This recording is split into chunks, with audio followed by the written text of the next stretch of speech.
पति की लाश पड़ी हुई थी और मेरी सास ने मुझे मारकर घर से निकाल दिया। मैं रोती हुई जा रही थी कि अचानक मेरी नज़र एक औरत पर पड़ी जो गोद में बच्चा उठाए चिल्ला रही थी कि कोई मेरी मदद को, वरना बच्चा मर जाएगा। मेरे पास उस वक्त 1000 के नोट थे। मैंने उसे दे दिया। वो खुशी से मुझे दुआएं देती हुई बोली, बेटी तू वापस अपने घर चली जा। तुझे ऐसी खुशी मिलेगी जो आज तक कभी किसी औरत को ना मिली होगी। मैं हैरान हुई कि भला मुझे क्या मिल सकता है, पर उस औरत की बात सुनकर मैं वापस अपने ससुराल आई।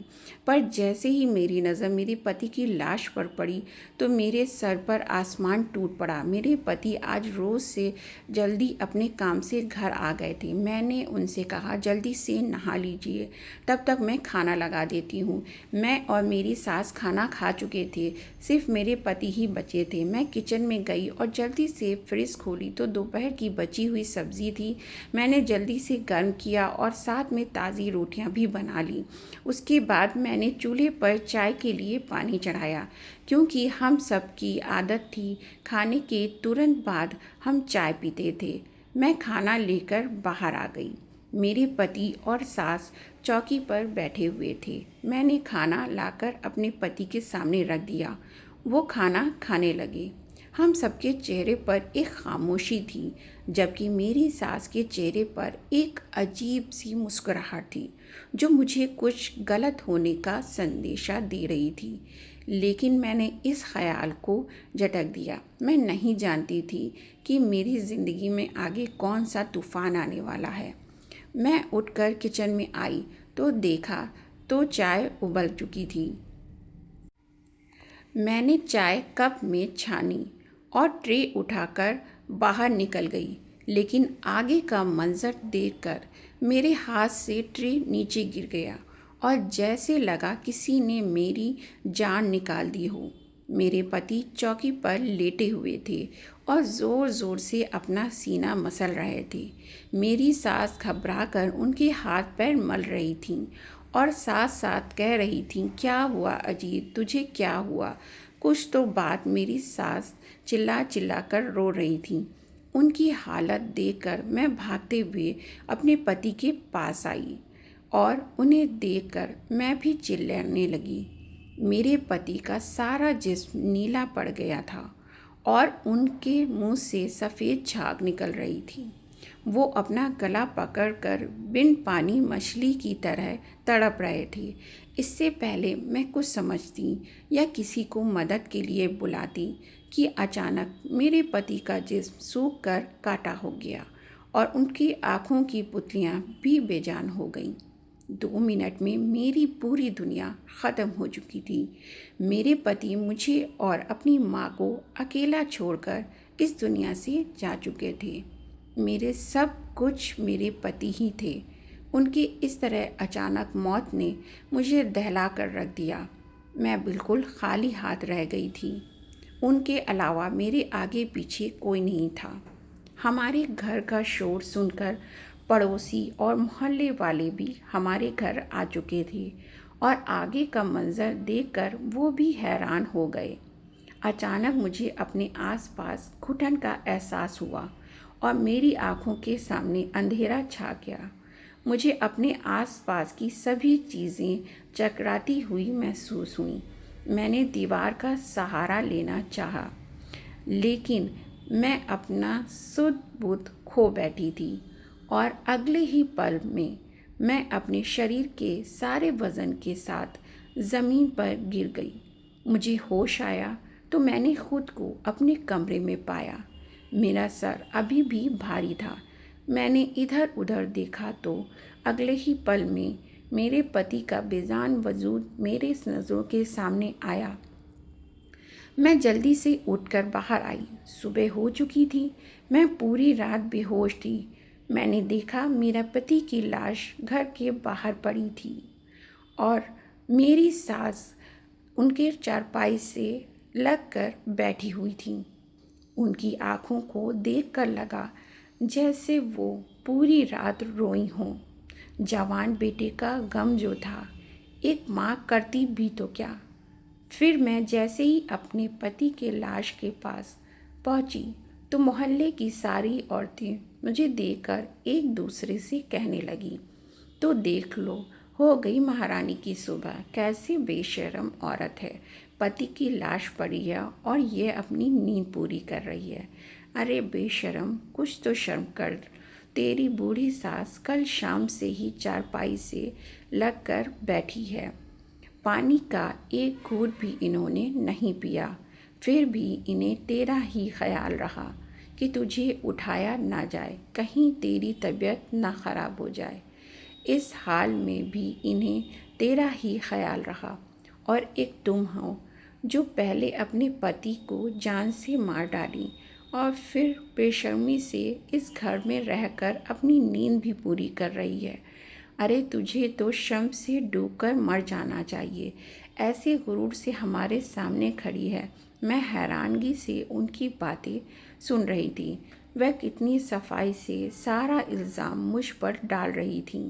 मैं इसी सोच में थी। फिर मैं अपने पति के पास जाने लगी। चारपाई तक पहुंची ही थी कि मुझे लगा जैसे मेरे बाल कोई खींच रहा हो। मैंने जैसे ही मुड़कर पीछे की तरफ देखा तो मेरी सास मेरा बाल मुट्ठी में पकड़कर खींच रही थी। उन्होंने मुझे किसी अछूत की तरह खुद से दूर फेंका। मैं जाकर दरवाजे के पास गिरी। अपने आप को किसी तरह संभालते हुए मैं फिर से चारपाई के पास जाने लगी। तभी मेरी सास मेरी तरफ आई और उन्होंने एक जोरदार थप्पड़ मेरे मुंह पर मारा। मेरा मुंह लाल हो गया, गाल सूज गया और होंठ फट गए और खून बहने लगे। अभी मैं ठीक से संभल नहीं पाई थी कि उनकी बातों ने मेरे पैरों तले ज़मीन खींच ली। वो कह रही थी कि मेरी नज़रों के सामने से दूर हो जाओ। तुम मेरे बेटे की कातिल हो। तुमने मेरे बेटे को मार दिया, उसकी जान ले ली। जब से मेरे बेटे की ज़िंदगी में आई है, उसकी ज़िंदगी नर्क से बदतर बनाकर रख दी है। फिर भी तेरे कलेजे में ठंडक नहीं पड़ी कि तूने उसकी जान ले ली। मैंने उनके आगे हाथ जोड़कर कहा, मैंने कुछ नहीं किया, मैंने इनकी जान नहीं ली। मैं ऐसा क्यों करूंगी भला? वह मेरे पति थे, आप मुझे उनके पास जाने से ना रोकें। लेकिन मेरी सास पर मेरी किसी बात का असर ना हुआ। उन्होंने मुझे बाजू से पकड़ा और गेट के पास ले जाकर धक्के मार मुझे बाहर निकाल दिया। मेरे ऊपर विपत्ति का पहाड़ टूट पड़ा। एक तो पति से जुदाई और दूसरा घर से बेघर हो गई थी। मैं गेट के साथ लगकर रोने लगी। मैं काफ़ी देर तक वहीं पर खड़ी रही, लेकिन अंदर वाले सब पत्थर दिल हो चुके थे। मैं टूटे हुए दिल के साथ सड़क पर चलने लगी। मेरा और कोई ठिकाना नहीं था। जाती तो और कहाँ जाती। अचानक मुझे एक औरत की आवाज़ सुनाई दी। वो कह रही थी कि भगवान के नाम पर कोई मेरी मदद करो। मेरा बच्चा 2 दिन से भूखा है। कोई तो मेरी मदद करो, कोई तो मुझ पर रहम करो। मैंने देखा मेरे साड़ी के आंचल में बांधा उस वक्त मेरे पास 1000 के नोट थे।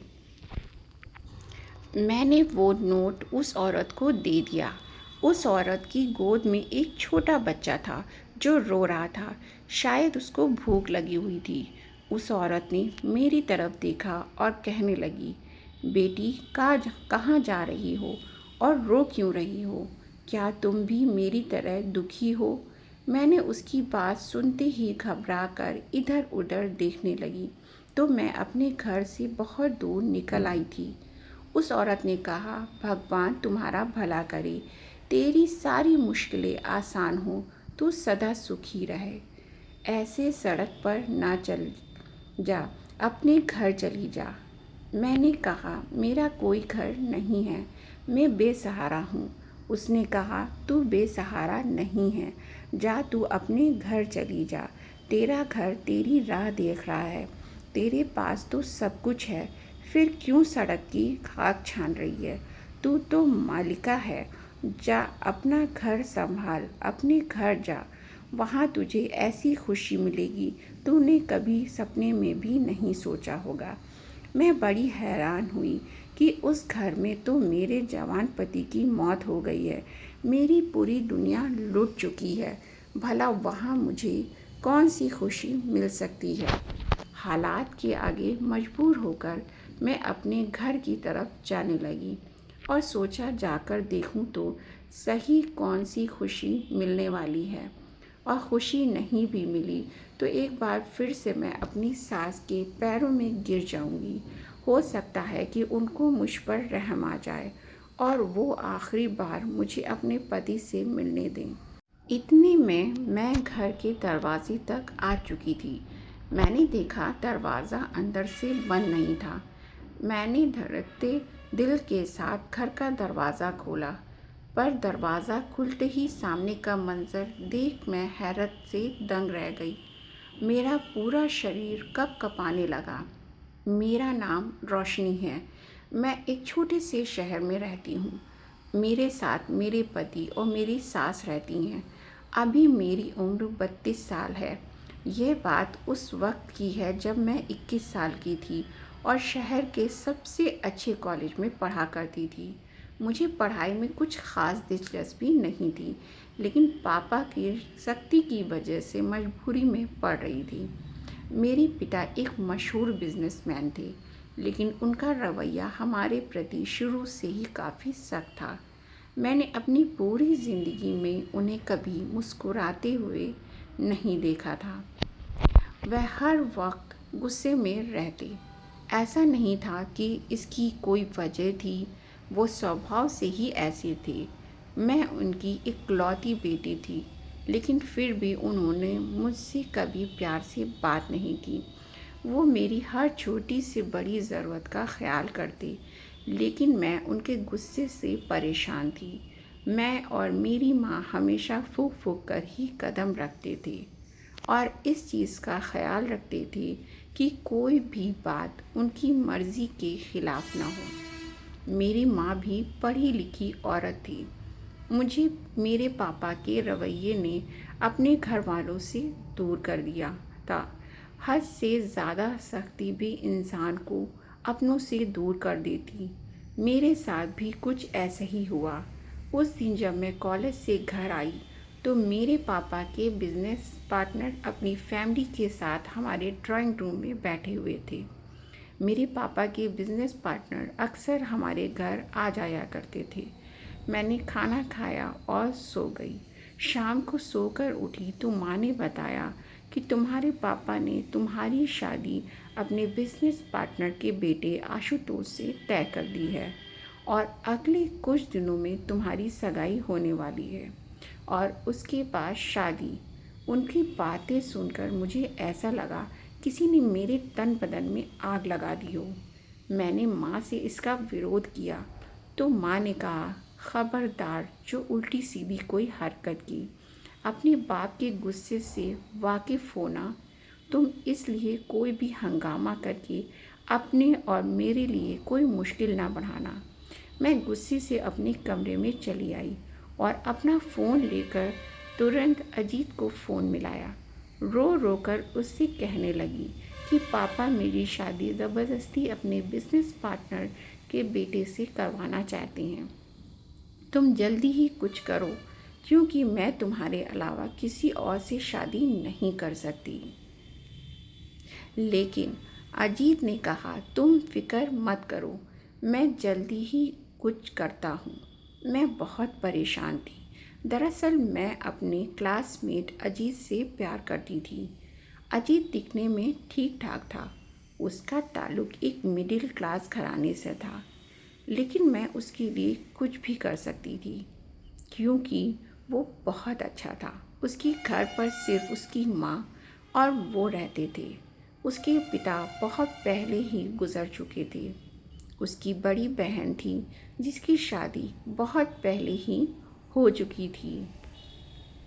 अजीत के पिता का एक छोटा सा कारोबार था जिसको अब अजीत ही संभालता था, लेकिन मुझे इस बात से कोई एतराज़ नहीं था, क्योंकि मैंने कभी भी अपने पैसे पर घमंड नहीं किया कि मैं बड़े बाप की बेटी हूँ। दिन ऐसे ही गुजरते गए और मेरी सगाई आशुतोष से हो गई, लेकिन मैं इस शादी से खुश नहीं थी। धीरे धीरे करके मेरी शादी का दिन भी आ गया। मेरी शादी के एक हफ्ते पहले अजीत और उसकी माँ मेरे लिए रिश्ता लेकर आए थे। ये सब देखकर मेरे पिता ने उनको बेइज्जत कर घर से निकाल दिया और मुझसे मेरे मोबाइल भी ले लिए। मैं बहुत ज़्यादा उलझन में थी कि अब मैं क्या करूं। जिस दिन मेरी शादी थी उस दिन लगभग दोपहर 2 बजे मुझे तैयार होने पार्लर जाना था। माँ ने मेरी सहेली को मेरे साथ भेजते हुए कहा, टाइम से घर आ जाना। मैंने सहमति में अपना सिर हिला दिया और दोनों सहेलियाँ गाड़ी में बैठकर पार्लर जाने के लिए निकल गई।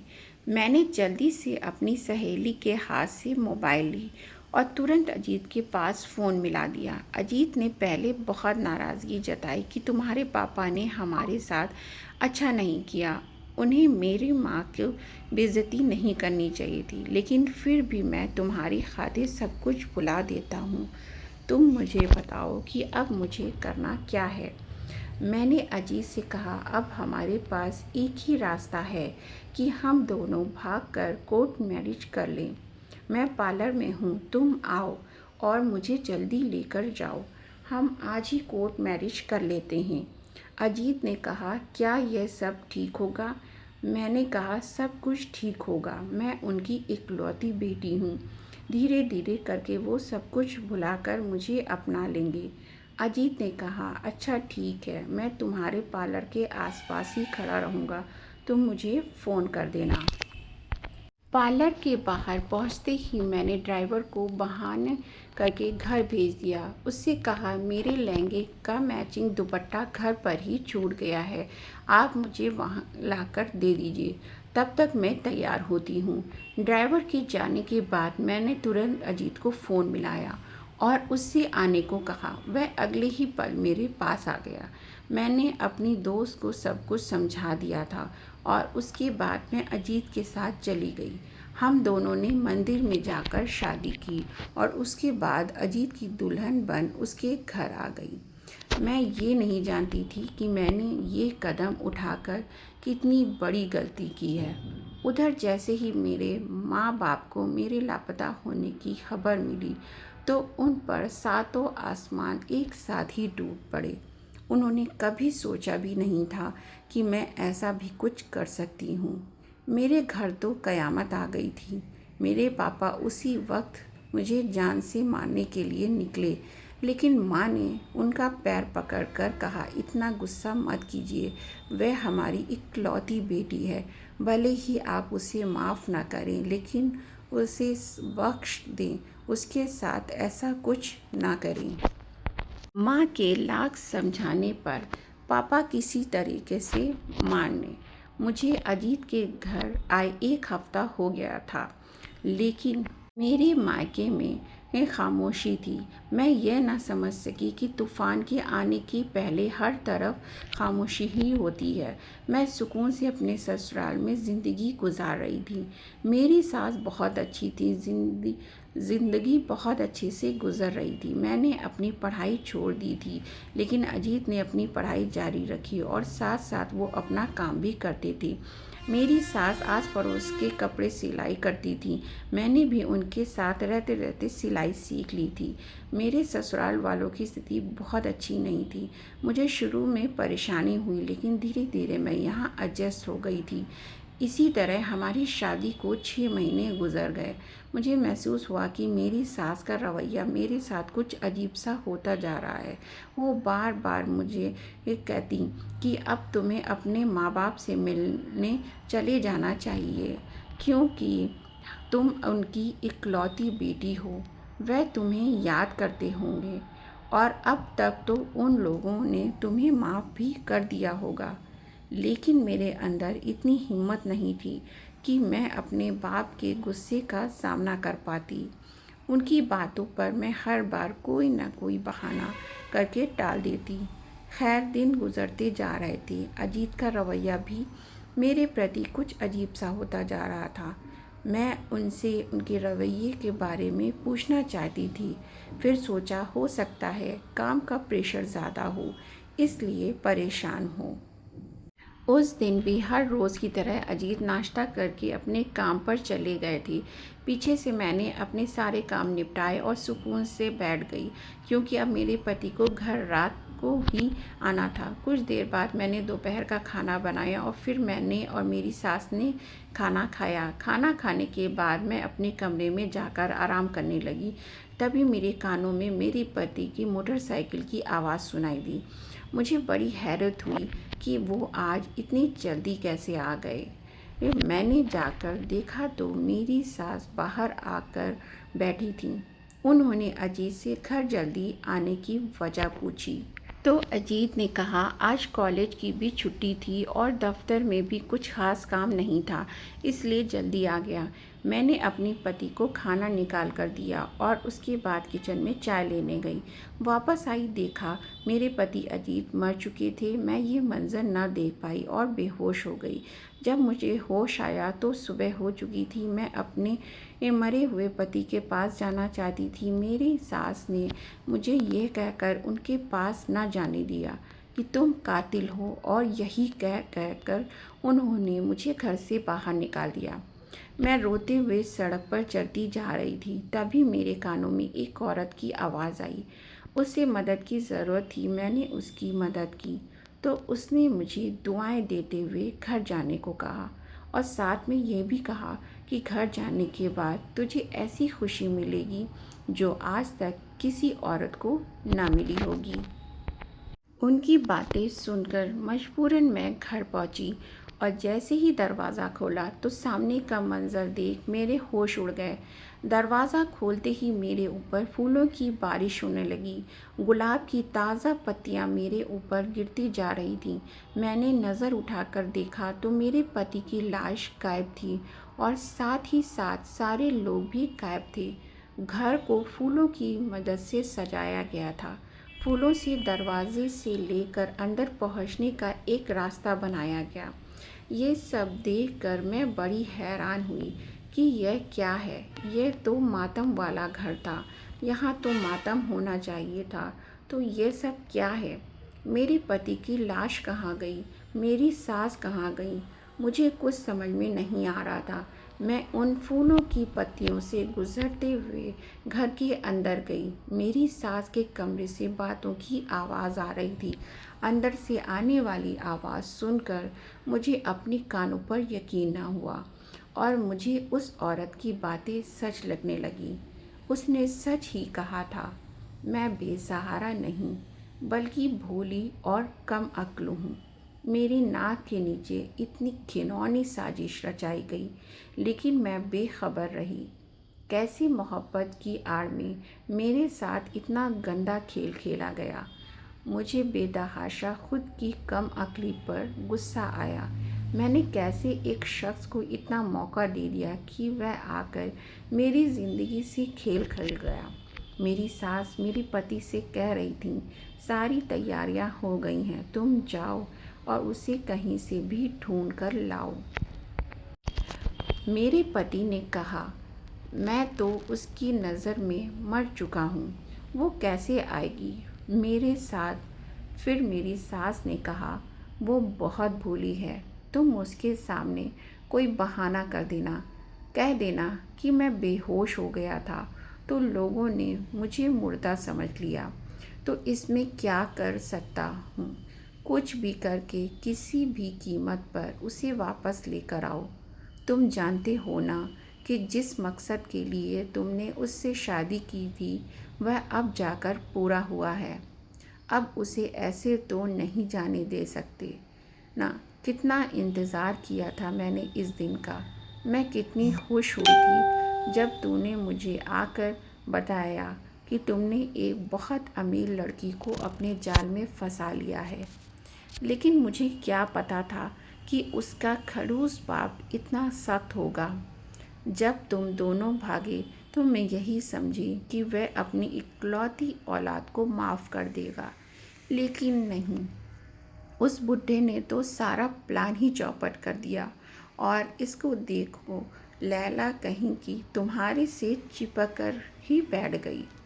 मैंने तो तुम्हारी मौत का ड्रामा इसलिए रचाया था कि उस पर इल्ज़ाम लगाकर उसे घर से निकाल दूंगी, क्योंकि उसके मायके से तो एक फूटी कौड़ी भी नहीं मिलनी थी। हम कब तक उसे मुफ्त में रोटियां खिलाते रहते। इसलिए मैंने जानबूझकर तेरे खाने में बेहोशी की दवा मिलाई और स्प्रे से झाग भी लगा दी, और खून का क्या ज़रा सा कट लगा और तेरे नाक और तेरे मुंह खून से भर गए। मैं हैरत से खड़ी उनकी बातें सुन रही थी। अभी और क्या क्या सुनना बाकी थे। अगली बात सुनकर तो यह लगा जैसे कयामत तो अब आई। पहले तो बस छोटे मोटे झटके थे। मेरी सास की अगली बात ने मेरी जिस्म से जान निकाल दी। मैं बेतहाशा फर्श पर गिर पड़ी। मेरे पति और सास ने कुछ गिरने की आवाज़ सुनकर दरवाजे की तरफ देखा तो उनके चेहरे पर खौफ के साए मंडराने लगे। उन्होंने मुझे उठाकर बिस्तर पर लेटाया और जब मुझे होश आया तो मेरा पति अजीत कमरे में बेचैनी से टहल रहा था। मैं तुरंत उठी और कहा, मुझे अपने माँ बाप के घर जाना है। मैं उनकी कोई भी बात सुने बगैर बाहर की तरफ बढ़ गई और अपने मम्मी पापा के घर जाने लगी। वहाँ पर पहुँची तो वहाँ पर पता चला कि मेरे पापा एक हफ्ते पहले ही इस दुनिया से चल बसे और अपनी पूरी प्रॉपर्टी मेरे नाम कर कर गए। मेरी माँ मुझे देखती ही मेरे गले लगकर रोने लगी। यही हाल मेरा भी था। दरअसल अजीत ने मुझसे दौलत की लालच में आकर शादी की थी। पहले तो सब ठीक रहा, लेकिन जब उन्हें पता चला कि मेरे पापा गुस्से में मुझे फूटी कौड़ी नहीं देने वाले, तो उनका दिल मेरी तरफ से खट्टा हो गया। दोनों माँ बेटे मुझे निकालने की वजह ढूंढने लगे और जब उन्हें कोई वजह न मिली तो अपने मरने का ड्रामा ही रचा बैठे और मेरे ऊपर इल्ज़ाम लगाकर मुझे घर से बाहर कर दिए। पर मेरे घर से जाते ही उन्होंने किसी से खबर सुनी कि मेरे पापा मर गए और अपनी पूरी प्रॉपर्टी मेरे नाम कर गए।